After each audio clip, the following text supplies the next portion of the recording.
This conference will now be recorded. How to talk to your neighbors about cover crops and still remain friends.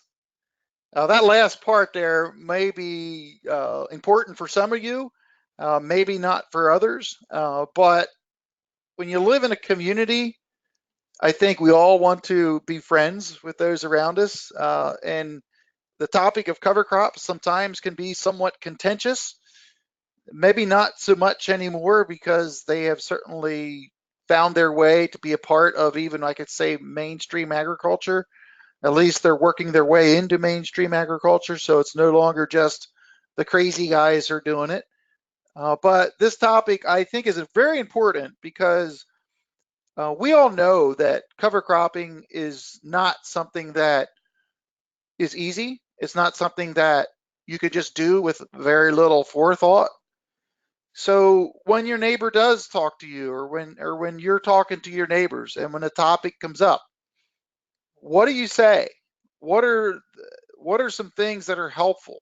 What do you focus on? What do you avoid? All these things are very important. And what I want to cover today is partly, I'll call it the psychology of cover cropping, but also some of the practical ways too. So I want to give you a little bit of my view, my literal view. This is from my farm facing west. Now, when let's start talking about three different farmers here that are my neighbors, obviously. So my closest neighbor, ironically, and this is the height of ironic, he lives on the farm on the left-hand side there, and there is no way he will ever plant cover crops. He's certainly seen what I have done for the past 25 to 30 some years, but he's in his low 70s now, never ever planted a cover crop, full scale tillage up until a couple years ago. But in spite of the fact that I travel around the world and speak about cover crops and do consulting about cover crops, he has never once asked me anything about them. But I got to tell you, we're still friends. So that's probably the most extreme example right there. And I wanted to let you know that I understand that there is a reality of what people think about cover crops and how that could impact your relationship. Now, in the middle there, in the distance, is an Amish farmer. And up until a year ago, I would have said he was not interested in cover crops. But he contacted me 1 year ago and started asking me some questions. Now, I knew right away that he really didn't know very much about cover crops. He did know that oats was a good one, and he said there's another, and he said I thinks it's called hairy something, and I said yeah, that'd be hairy vetch. Yeah, that's it. So he said now one of them is a legume, right? I said yes. He goes which one? Now the fact that someone asked that question, is oats a legume or is hairy vetch a legume? Right away tells me that he doesn't know a whole lot. Well, of course, I didn't belittle him about that, but I just took that opportunity to explain to him. And he was asking what I thought he should do to plant no-till tobacco. So he's a very good farmer. I will tell you that. A very good farmer. He did sell his cows out a couple years ago, probably a good idea in the current dairy economy. He had one of the best milking herds in the area. So here's a good farmer, interestingly enough, knew very little to nothing about cover crops. This late summer, about 2 months ago, he contacted me. He said he'd like to try cover crops. Could I come over and plant some for him? We went over and planted 12 acres of cover crops. We did two things. We did one, 2 acres that he's going to try to no-till, and the other 10 acres he's going to grow cover crop and then plow down, which is what he's familiar with. So progress. But I'll tell you, it took a little time there for that to happen. Now let's move over to the right. Another Amish neighbor, very good farmer. He moved there, I'm guessing about 15 years ago.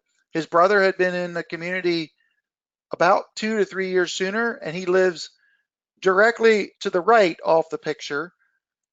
He moved from an area of our county here that was pretty much full tillage, came down here in my area, saw what I was doing, talked to me about it, and almost instantly started using no-till and cover crops. So his brother moved in, and they started using no-till. And there's a really, really fascinating story about this. That farm there on the right-hand side was 140 acres when it was bought. If you know anything about the Amish, they can handle about 70. So the intention was they were going to split the fields and put up another set of buildings for another farm. But because of no-till and cover crops, the fact that they could farm more land and that his brother only had 50 acres, between the two of them, they decided to keep all the land, and they've been farming all of that land because of no-till and cover crops. That's a pretty cool story, I think. And it's ironic when you look at my neighbors, the differences that you see there. And those guys have asked me about no-till, cover crops. They've talked to me, and they've been very easy to work with. So I think that right there is exactly what a lot of us experience. And the farm on the left there, that will need a generational change. Now his son, who's around 45, has wasn't really allowed to, or given the opportunity, I should say, to be to work on the farm. So he did his own business of house remodeling, but he still had an active interest in the farm. And he's told me on 2 occasions, he said, when my dad is no longer able to farm and I can farm, he said, I want to talk to you because I see what you do. I want to farm like you do. So that will take a generational change right there, which is kind of like the most extreme version other than just selling the farm to someone else. So just a little bit of background in that. Now, again, it's important to understand a few things when we're talking to people and talking to our neighbors. One of it, and you've heard this before, you might have seen this slide a couple times, but it's so important. Cover cropping is a simple concept. I don't think there's anybody who would say that it's not a good concept. There's general agreement on that. The kicker is it's very complex to be successful. And that complexity generally is associated with management, because farmers simply just haven't had the experience and knowledge to know how to manage cover crops. And I always say you need to embrace a new level of management if you're going to make cover crops work. So this is something that is a foundation, and I think you need to base some of your conversations on. And when you start talking and phrasing your conversation this way, you're going to get more receptivity. So I want to talk about the psychology of talking about cover crops. And I don't want to sound like a professor here, but there's some key things to know. Number one, are they receptive or not? I'll just tell you, for me, if someone's not receptive, it's a waste of my time. I have so many other people that want to know that I don't spend any time with someone who just doesn't have the time of day, so to speak, for it. I talked about my neighbor who never used cover crops. The only thing I did proactive is invited him to come to my field days to drive a tractor for one of the wagons and the wagon tours that went around the field days, which was interesting. He seemed to really enjoy that. So that was my most proactive thing I did. It didn't change anything about what he did, even though he heard the speakers and everything about it, the cover crops. But if someone is receptive or not, it's going to have to be up to you. It depends if you're more of a person who wants to really spread the message far and wide, if you will. And we have different personalities and how we relate to people. I understand all that. But from my point, I would highly recommend, don't waste your time badgering someone, or you will lose that friendship. That's just common knowledge for anything in life, in a relationship.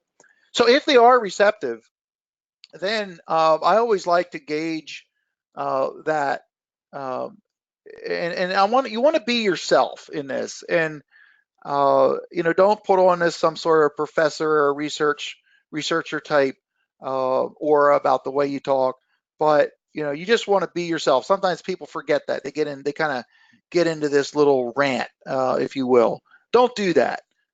Just be yourself. I think that's important. Look for shared agreement, and your neighbors. There may be some things that maybe you saw them try something, and you say, "Hey, I saw you. Look, was that a cover crop you planted back there? How did you do that?" Take up the conversation from there. Don't call them up during a rainstorm and say, "Hey, I see your soil's all washing away. You want to talk about cover crops?" Probably not effective. So you have to look for those opportunities if you do indeed want to share about cover crops. Sometimes you just have to look for those ideas. And then, what problems are they trying to solve? You know, you might have a neighbor who will be very honest and say, "We lost a lot of soil in that rain. I know you're doing cover crops. What do I need to know about that?" Well, the door's wide open for a conversation like that. That's really easy. But even in those times, don't take advantage of that and take it beyond what it is appropriate. I usually try to be very, very sensitive to where people are at, what they know, and of course not be disparaging. Um, Everything I'm telling you here is probably not new. It's just that sometimes those of us who have done this, we get so passionate, we forget to be reasonable and rational, especially with our neighbors. The people we live with. You want to foster that community. The other thing that I think is very important is to see this as a long-term conversation. This is where I think we get into the moment. You have an opportunity, and you're going to like hit them with both barrels. That may be appropriate if they're interested, if they have time. You can sense that, and see it as a long-term conversation. So I like to use kind of the analogy. You got to set the table. You have to give them an appetizer for more. Allow them to ask you questions. Don't just dominate and act like you're the expert. I'm annoyed by people when they do that to me.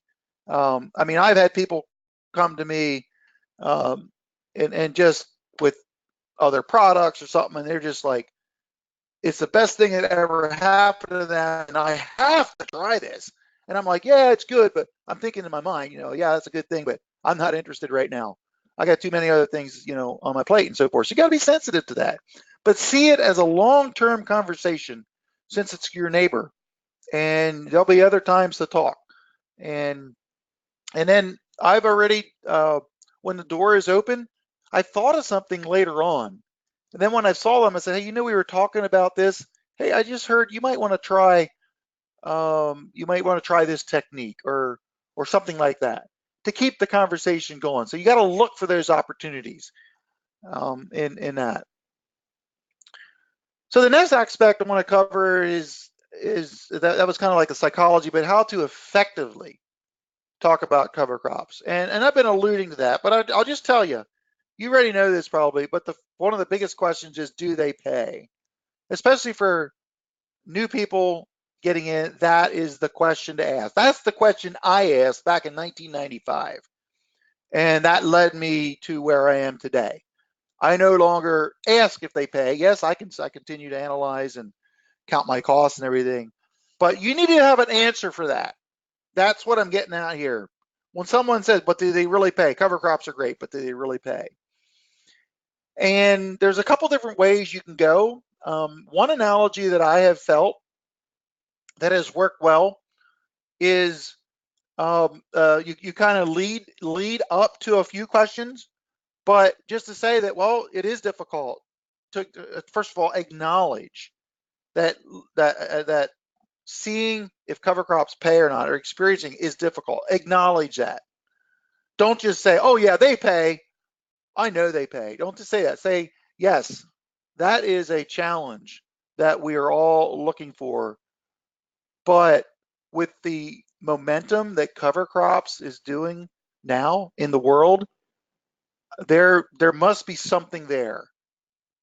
Notice I didn't say that they pay. Never make that statement unless there's a reason to, because it's just not helpful. What you say is there seems to be evidence that they pay, even though we can't sometimes see it all in dollars and cents. Use the term it's an investment. That may seem a little cheap because we kind of all know that, but it is. Sometimes you have to remind people that. And I will say things like, a year like this, and those of you who were on before, we were chatting, it's a very, very wet year here where I live in southeastern Pennsylvania. Do cover crops pay? Absolutely they do. I've my even though I have suffered yield loss from my squash and my pumpkins because of the extreme wet conditions, it's not near those who were tilling and those who were not using cover crops. So cover crops paid me many, many times over this year, and I can use that as a from a personal experience. So it's just the way you say it, the way you share your personal experience. And again, if you have a personal experience, just share that, and don't be dogmatic about it. When you say you look at your soil, you can see a difference in the soil. And if you've ever done any infiltration tests, if you've ever done any testing, you can share that, but never in a dogmatic way, because there could be a time where you may not be able to back that up, because we know that every year is different. Some years you can experience cover crops. You can see their payback clearly. Other years you cannot. The other thing I would encourage you is to help your neighbors think that cover cropping is a long-term investment. I talked about investment, but when you say something like, you should really think about cover crops as a 10-year plan. So if someone says, do cover crops pay? Their mentality is 1 year. They want to see a payback in 1 year. That's where they're coming from. So again, another way to answer the question is, or to you answer the question with a statement. Cover crops need to be analyzed in the context of at least a 10-year plan or a 10-year run. Not that you're not observing and everything in the middle of that, but it's just a good and it's actually reality that it takes time sometimes to see their effect. One example I will use for conventional farmers that use herbicide traits or traded corn, like BT corn or whatever traits you have, is I'll just simply say, and this is if you get into the conversation where now you're in a serious discussion, you could just say, so we all use traded corn, if that's what you use, or soybeans. Does that pay every year? And if you're honest, you could probably say it probably doesn't every year, but it generally must, because we use it. We use it time and time again, these traits. I think those of us in the regenerative ag movement are questioning if they really are needed and if they do pay. But if you're talking to someone in a conventional mindset, and that's what their experience is, that's a good analogy to ask. So the next thing there is, how can they be used on their farm? You may lead into that when you're talking, if they open the door for that. And if I've had conversations with my neighbors who have expressed interest, and I've as I alluded to earlier, I've come back later. So I was thinking about what you said the other day, and you might want to try this, on your farm. Your farm would be good to try like a short season corn or something like that. Just to give them some advice on what you see, and also to encourage them to talk to others. It's not about you. You might say, hey, there's so and so, there's a farm. He's like I'm not a dairy farmer, but I'll say, hey, there's a dairy farmer down there, seems to be working out. Why don't you go talk to him sometime? So whenever you can bridge people together, put them in contact with someone else, you're going to remain their friend, and you're going to keep the conversation going. The other thing that's really, really important, and I mentioned this up front, is that management is key. When you bring this up, when you say that the key to making cover crops pay is management, that cannot be refuted. And that is a very, very, not only a neutral conversation, but it's a way to get them to think that, hey, if I'm going to manage, I need to know what I'm doing, so I need to get educated. So instead of saying you need to learn how to manage, you say management is key. So again, it's how you say these things that are really, really important. Now, if someone's just new and they're just starting out and they're saying, where should I start? Well, I'll just tell you the easiest before corn is radish and or oats, if they can get it planted in time, and that would be the biggest challenge there. But if they can, that's definitely the easiest. Or cereal rye before beans. So again, stress the easier thing to do first. And if they say, well, what about these multi-species mixes? You have to grow 18 different species. And my comment would be, no. What would you be comfortable with? What do you already know? And they might say, well, I've been checking into it and been thinking about it. And, I always ask them what they're thinking first before I give them my advice. That is one of the key things here too that's really important. To ask questions. Where are they at? What are they thinking? So you see where this is going? Let them drive the conversation if at all possible. Again, in the context of remaining friends, that's very, very important. Now, if you're a salesman and you're selling cover crops, that's going to be a little different. Maybe you'll be based more on facts, probably. The last thing I wanted to say here about easiest method is using shorter season genetics with both corn and beans. That's one of the easiest things to do because it gives you, it kind of addresses one of the biggest challenges in the fall of getting cover crops in on time. And unless you live, in the northern climates, the shorter season genetics on 5% of your acres, 10%, whatever that is a good tactic to suggest. So just saying that's the kind of like tools in your toolbox here when you're discussing this.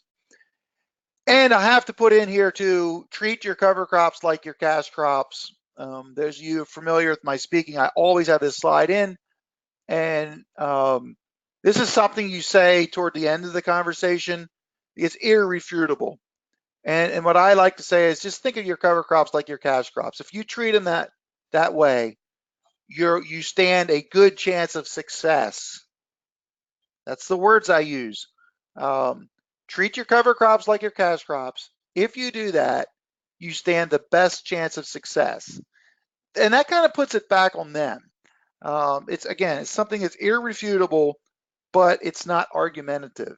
It makes them think. So that's a key line that you can use there. Now, a few practical things just as we wind up here, and then I'll open it up for questions and comments.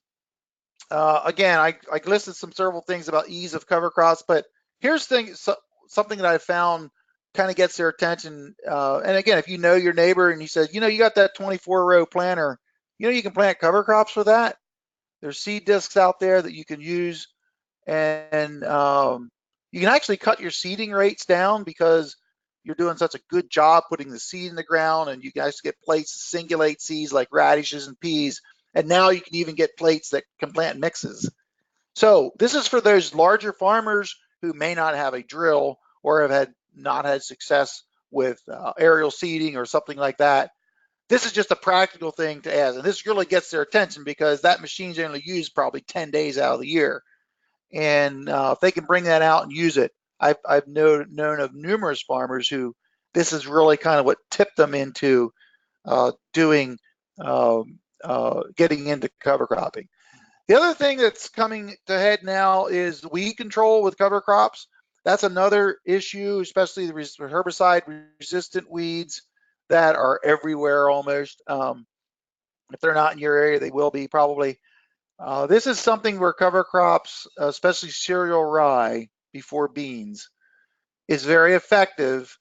And it's one of those things where it's really nice if a farmer can have a good first year experience with cover crops. So you're setting them up for success by doing this. And it's just a practical idea that you're able to share. So I'm sure there's some other things out there that you guys are thinking about, and I'd love to hear them here. But having beans planted in cereal rye is one of the easiest things to do, and then you look like a hero because it's probably going to work with very little new management needing to take place. So, quick review here. And again, I would love to hear any reaction, any comments you have. But this is just some of the things I tried to get across today. I think I don't have management again here on this list, but the whole idea of conveying that it's management that is success or failure, not so much the concept. Try to deflect that. We know the concept works now. We can say that because it's been used so many areas. The guys who are making it work, it's because of the way they manage it. So that puts it back on them. Do they want to embrace that or not? If they don't want to embrace management, you're just wasting your time talking to them. So going to open up the lines here. Love to hear questions, comments, or any experiences from anybody in their successes in trying to talk to your neighbors about cover crops and still remain friends. So who will be first? Hey Steve, this is Yeah. Jen. I'm wondering, would you give the same set of tips or would you tweak it at all for talking to landowners about cover crops? Well, I think we did have a topic on that previously. My reaction to that is a lot of it would be the same, but you're going to have to stress more their asset, their soil, their land, which is it's the same for a farmer who owns their land. But yeah, a lot of the things are the same. I would just say one effective, if you can do this, if the landowner is actually in the area or they're coming back to the area, to physically walk out there, either show them their fields, what you're doing in the fields, or on your fields, what you've accomplished is a very, very helpful thing to do. So the answer is yes, a lot of these things, and then you have to tweak everything I just said to each individual. And that's just, you have to know your people on this kind of thing. I think that's a lot of it here, Jens. But so a lot of the things are the same. A lot of it could be crossed over, but they're thinking more not so much on a annual profitability basis related to the cash crop. They're thinking on more of a long-term um, maintaining and enhancing their investment, which is the land, and that's what you want to probably stress a little bit more. And there's nothing better than cover crops, and I'll say no-till in most situations to increase the value of their land. I really think we will start to see. I honestly feel that we're going to start to see some good no-till cover crop farms bring more money when they come up for auction because it's there. So I don't know. Is that helpful? Do you have anything to add? Yeah. Well, I guess, yeah, it's helpful. And I think one thing that I've heard that, I don't know how much it rolls into this. I know it overlaps with the other webinar that you had, but like, trying to convince a landowner maybe that you're running from not to rent it out from under you and kind of, Oh, to somebody who's going to pay more but blow up, right. all Yep. the good work that you've done. Yep. It happens. It Yeah. happens. I know most of you know of David Brandt from Ohio. He shared how one of his landlords called him up and said, "Hey, your other neighbor's trying to rent this land out from underneath you," and he knew the reason why, exactly what you said, because it had been no-till for a while. Mhm. And if you till that up, you're going to get release of nutrients that have been like stored there. And the first year or two, it can be actually advantageous from a strictly short-sighted viewpoint. But then David took this guy out and showed him the field. He took him out with a shovel and showed him what the soil was doing, showed him the earthworms. And then I thought this was cool. He said he planted a multi-species mix that included sunflowers. And for every Monday, he said for 4 weeks straight, I took him and his wife a bouquet of sunflowers. You talk about a little investment of time right A there great idea. on a you can have all the facts in the world, but feelings enter in, and that that's a part of the whole deal. And I just thought that was a pretty cool example of taking care of your watching out for yourself by watching out for your landowner. So, Okay. Thanks. other questions or comments? Well, I'll just put in a comment then. Yeah, Scott. Just that it is definitely a long-term conversation, because I've been talking to one of my big agronomy clients quite a few years on it, and there's never really been a response. And then they just continue on with normal. But I had one of them say, well, you're educating me on these cover crops, and maybe we should try something. So, it's it does take a long time. And they are in the older generation, so I can kind of see it that, they're probably. Well, one thing I'll mention on that, Scott, I'm glad you brought that up, because I had thought about it but didn't write it down. Farmers now are primed like never before because of the widespread media attention, the widespread scale now of cover cropping. I mean, it's continuing to grow. So farmers are primed. We passed the kook stage. We passed the crazy guy stage. It's not just the crazy guys that are doing it. And so that does make it easier. It makes your conversation a little bit more easier. So I will say that farmers are primed. I'll just give you another example. Literally, I told you in my presentation about this one Amish neighbor. I had another Amish neighbor contact me in the last week, and he's a really nice, jovial type guy. We like to joke around and stuff. And he said, Steve, I know you like to no-till, but I just like to plow. He said, there's just something about plowing that I just enjoy. And I know him well, and I said, well, Abe, I said, I just like to plant. I get the same feelings out of planting as you probably do plowing. And we laughed. Well, you know what? 1 week ago, he said, and this is coming off a very, very wet year we've had around here, a lot of heavy rains. He said, Steve, I got to change. I got to do something. He said, I told you I like to plow, but he said, I got to figure this out. I was literally blown away. I was surprised. I did not think I would have that. So he said, sometime this winter, he said, can you come over? I'd like to talk to you. I'm like, wow, that's really cool. Okay. But I never made fun of him. I never did. We just joked about it. I didn't, and here it is. The opportunity is open now for me to talk to him. The door is open. And I'll again see, like I said, I'll practice what I preached here. I'll just say, well, so what do you want to accomplish, Abe? What are you thinking here? Rather than I just go in and bombard him with all kinds of data and statistics. That never works unless they ask for it. Then you do it. So again, I'll just reiterate. I think one of the most important things here is you ask where they're coming from, what they want to know, and then take them to that point, and then make suggestions after you've gained their trust. I'd like to hear from anybody else who's had a positive experience, talking to their neighbors, and has anybody have a positive experience or a negative experience as well. But anyone have a story they'd like to share? Yeah, this is Lloyd. Can you hear Lloyd. me? Yes, yeah, I'm on a headset. You met Jack, and yes, he's a 1-year response guy. He'll switch back as pro and con as you speak. But the thing I found was the guys like myself. I'm retired military. I grew up on a farm, but I went off in the military. I come back, and I'm trying new and different things. The kids I went to school with, close to my same age or what have you, that stayed at home on the farm, they are so resistant to everything. I mean, Grandpa didn't do it that way. Pap didn't do it that way. And by God, I'm not going to do it that way. Right. Yeah. Well, Lloyd, I was impressed that when you came to visit me, you brought your neighbor, and who was the other guy you brought? My nephew. Your nephew, yeah. So how did that come about?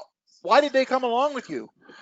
I told him I was going over to get seed, and you were the cover crop guru, and it was an opportunity to pick your brain. Right. And now my nephew, he grew up on the farm, and I mean, he's been resistant every step of the way. And when I took over, I said, okay, we're going to try this. and we went from conventional to no-till.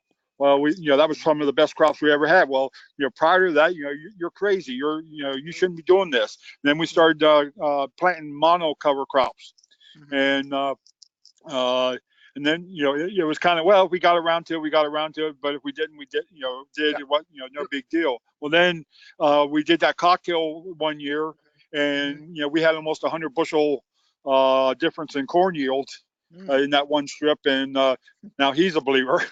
Yeah. Yeah, but I'll just commend you, Lloyd, for doing that, for convincing your neighbor who is still on the fence to take a half a day's time. You brought him along, and yeah, that not everybody would do that either. Yeah, all winter long, I've been shooting him YouTube videos and whatnot that to kind of get him to jump over. But I mean, he surprised me in January. He had an older John Deere corn planter, and they wanted big money to rebuild it. He said, "Go find me a good used corn planter, twin row, because that's what I was doing." And so I found him a twin row corn planter, and I said, "You got to put Don Logic rollers on that to roll your cover crop down." And he went out and put them on. Oh boy. Okay. You better hope they worked out, right? Well, I used his corn planter to plant all my corn and soybeans, and then he wanted to test some 7.5 inch rows with my planter. So we kind of worked together and planted everything. Okay. Good. Sounds like you're doing a little thing there. That's good. Other people, stories or questions or comments. This is good. I appreciate the stories because that's important. This is John, Southwest Ohio. My neighbor's tired of cleaning out his ditch from another neighbor our bottom ground is an old swamp, and then the water flows really slow through it, but there's some glacial hills around it where people love to till, and every 2 or 3 years he's got to get in there with a track hoe and clean it out, and he's tired of that. And then he noticed that I've got clear water coming off my field. So sometimes all we can do is set a good example and be receptive to people's questions and that. No, people don't like to be pushed. One thing that I do here, I have solar panels. We put in a photovoltaic system. It's a 100th of an acre, and it produces all my energy. So just think about it. So that's 70. It's a 75. It's a 7.5 kW system. Just think of that spread out over an acre. How much energy that is. So when our fields are green in November, I can show them the app on my phone where I'm making all this electricity, and you can use an idea like that to say, hey, look how much energy and carbon and everything we're getting into our soil, and that's a useful thing I find. Well, that's interesting. I never put that analogy together. I'm going to mute you there, John. It's echoing. I never put that analogy together, but John, thanks for sharing that. That kind of can tell you, what the power of the sun is. Yeah, it works pretty good. I put the panels right out in the curb, by the farm here, for 2 reasons. One, I didn't want to build it up on the roof, and it was real good for demonstrations. We can just walk over and talk to it. Awesome. Just checking here. My neighbor, John Johnson. I'm trying to figure out who's John Johnson. Do you have any comments on this? I know you farm a lot of land and so forth around here. Any comments on how to still remain friends with your neighbors talking about cover crops? Hey, I try not to be pushy. Yeah. As has been said before, I try to set an example. My example's not always the best sometimes. Doesn't work out quite the way we had planned, but normally it has. And, I like to lead by example, not by a lot of verbiage. Right. Yeah. No, there's certainly a time that's certainly key, and then how much verbiage you use is kind of sometimes up to the individual and personality and everything that goes with that. I wouldn't mind for Jim Johnson to weigh in if you could. Jim Johnson from Oklahoma. You know, you get around a lot, Jim, if you're able to. Any comments or stories you've heard, or just what are you thinking? Oh, you've preached a pretty good message. I don't know that I can add much to it. Okay, good. Well, thank you. Just going. Anyone else? Don Donovan or Dan Towery? Wouldn't mind hearing a little bit more perspective here, and then we'll wrap this up. Well, I guess this, Don, I would just kind of reiterate that you don't want to be pushy, and that people are watching you all the time, and you may not think they're changing their mind. And then number one, that your closest neighbor, you may not have the impact that somebody else from somewhere else might have on them. Oh, that's very good. I'm glad you said that. I whenever I give these presentations, I always pick up some more stuff from you guys. So that's exactly right. It's kind of like even in your family. Sometimes you can't influence the people closest to you more than other people can, just because of stuff and history and everything. So that's good. I'm jotting that one down here for sure. I'll have to add that. So yeah, Mr. Towery, you have any comments? Efficiency for everybody. Okay. Bob Betts, our Welch's grape grower. Bob, what do you have to say? Well, about 4 or 5 years ago, there was 3 of us in our grape belt that started planting something besides just ryegrass. And every year you see more and more vineyards going to it. Yeah. So I just found out. Well, go ahead, Bob. Finish that up. But I think it's like you say, they just watch and see what you're doing, and then I'll try that. Yeah. Yep. Yeah. So Bob grows for Welch's grape juice. I think that's pretty cool. He sent me a video that I'm going to try to post on the Facebook group of him harvesting grapes at night. I thought that was pretty cool. So even grape growers sometimes got to work at night. But that's neat, that machine you have that picks the grapes. That's pretty cool. Oh, yeah. We pick a lot of, there's probably more grapes picked at night than there is during the day. Is there a specific reason for that? Well, the factory receives grapes 24 hours a day, and it's the crop will go bad if it sets out in the sun too long. Sure. So you got to kind of, yeah, so you got to pick them and get them right to the factory. And today's lights too, sometimes it's better to pick at night than during the day because the lights are so bright. Isn't that something? Yeah. Oh, that's pretty cool. I'll try to get that video on the Facebook group later on. Okay, any other comments from anybody else? I just want to say that next week, our topic for next week is how late is too late to plant cover crops. And even though we were on a trajectory here back in August to be early, and some people have been, that's been slowed dramatically because of the wide scale wet weather we've had. So I'll just tell you that I've planted cover crops every month of the year and had them grow. It doesn't happen all the time, but I'll just leave you dangling with that. But there is some things to consider. So that's our topic for next week. And just to wrap up here, is there any other cover crop question that anybody has today that's either concerning our topic or any other question at all you wanted to ask while we're on the call? Steve, it's Don, and I just got to listen to your webinar on mixing wheat varieties yesterday. Yeah. And I got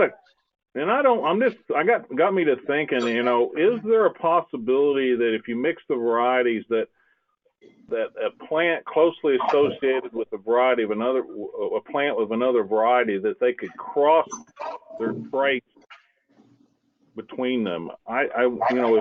If it was resistant to a rust, would that plant next door be able to get that trait?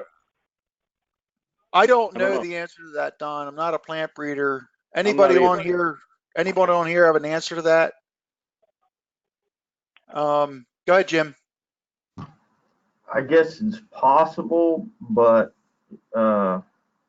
usually disease resistance is multi-gene. At least in wheat, wheat has a very complex genome, and so it's going to be multi-gene, and so the odds of getting all the genes transferred in one breeding event in the field are pretty low. But if it did happen, yeah, then your seed would have that in future generations. Well, interesting question, Don. By the way, on a side note, I had in that video, in that webinar, I listed what I was intending to do, and I'm still going to do it. I'm just a week late. The drill is loaded.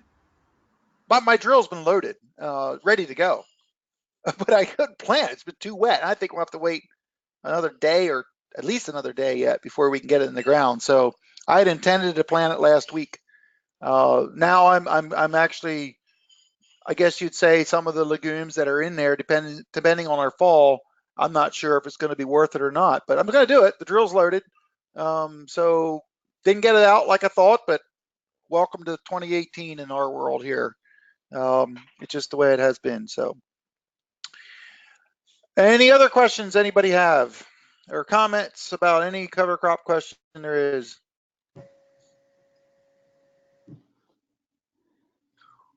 Okay, well, thanks for your good questions, your good attention today, and I look forward to seeing you next week, and have a great week.